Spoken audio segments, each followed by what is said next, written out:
Class 10th का exercise 8.1 question number 3 जो कि रिलेटेड है आपके ट्रिग्नोमेट्री से।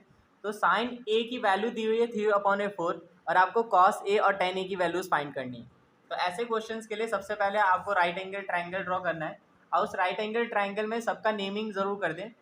जैसे कि इसमें ट्रायंगल पी क्यू आर है तो इसका साइड में पी क्यू आर जैसे नेमिंग किया हुआ है, बिल्कुल उस तरीके से नेमिंग कर लें। और जो भी वैल्यू दी हुई है उसके अकॉर्डिंग आप ट्रायंगल में ये देख लें कि कौन कौन से साइड्स आपको गिवन है और कौन से गिवन नहीं है। तो चलिए इस क्वेश्चन को शुरू करते हैं। आपके पास राइट एंगल ट्रायंगल दिया हुआ है ए बी सी। क्वेश्चन में डायग्राम नहीं था, ये आपको अपनी तरफ से बनाना पड़ेगा। और एंगल बी जो है वो राइट एंगल रहने वाला है। और साइन ए का फॉर्मूला आप जानते ही हैं जो कि होता है परपेंडिकुलर अपॉन बाय हाइपोटेन्यूज। तो आप इस राइट एंगल ट्रायंगल में जान सकते हैं परपेंडिकुलर कौन सा है और हाइपोटेन्यूज कौन सा है। तो साइन ए की बात की गई है, इसका मतलब ए जो है वो थीटा होगा और थीटा के बिल्कुल ऑपोजिट में परपेंडिकुलर होने वाला है। तो परपेंडिकुलर कितना दिया हुआ है, परपेंडिकुलर है 3। तो आप परपेंडिकुलर की जगह कितना लिखेंगे, बी सी आपका वैल्यू हो गया 3।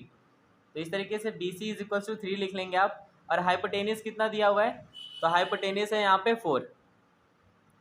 तो ए सी की वैल्यू आप लिख लें, ए सी इज इक्वल्स टू 4। तो आपके पास कौन सी वैल्यू गिवन नहीं है, तो ए बी की वैल्यू आपको फाइंड करनी है।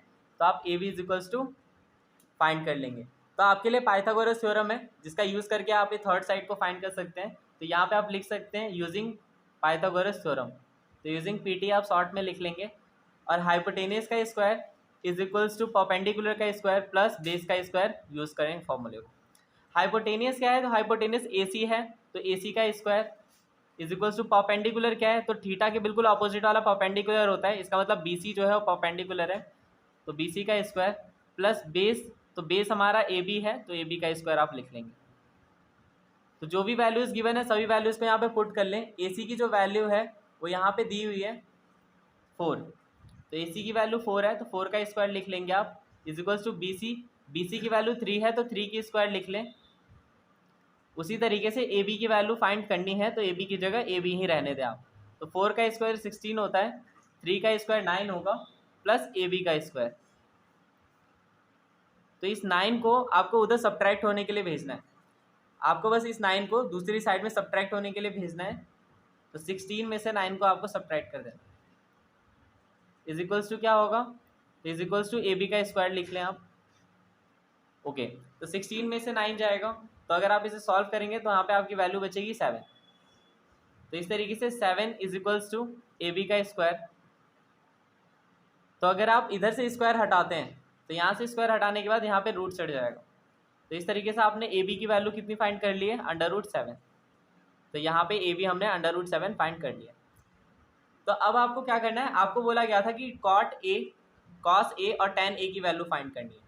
तो कॉस ए और टेन ए की वैल्यू फाइंड करने के लिए आपको दोनों के फॉर्मूले पता होने चाहिए। तो कॉस ए का वैल्यू हम डाल देते हैं, cos A is equals to, जैसा कि हम फॉर्मूला हमें याद है, पापा बी डी पी हो गए, हाँ बेटा, जैसे कुछ फॉर्मूला हमने लिखे थे। तो उन फॉर्मूले के अकॉर्डिंग कॉस ए का जो फॉर्मूला होगा बेस अपॉन में हाइपोटेनियस होगा। और तो बेस कितना दिया हुआ है, तो आप देख सकते हैं कॉस ए है बेस, तो बेस जो है हमारा √7 है, अभी अभी हमने फाइंड किया था, तो आप √7 लिख लें। अपॉन में हाइपोटेनियस कितना है, तो हाइपोटेनियस है 4। तो इस तरीके से कॉस ए की वैल्यू फाइंड हो चुकी है। एक और वैल्यू फाइंड करनी थी tan ए की, तो tan A is equals to लिख लेंगे आप, tan A is equals to होगा परपेंडिकुलर अपॉन में बेस। तो परपेंडिकुलर कितना दिया हुआ है, तो परपेंडिकुलर ऑलरेडी क्वेश्चन में गिवन था 3 और बेस अभी हमने फाइंड किया √7। तो इस तरीके से tan ए की वैल्यू भी फाइंड हो चुकी है।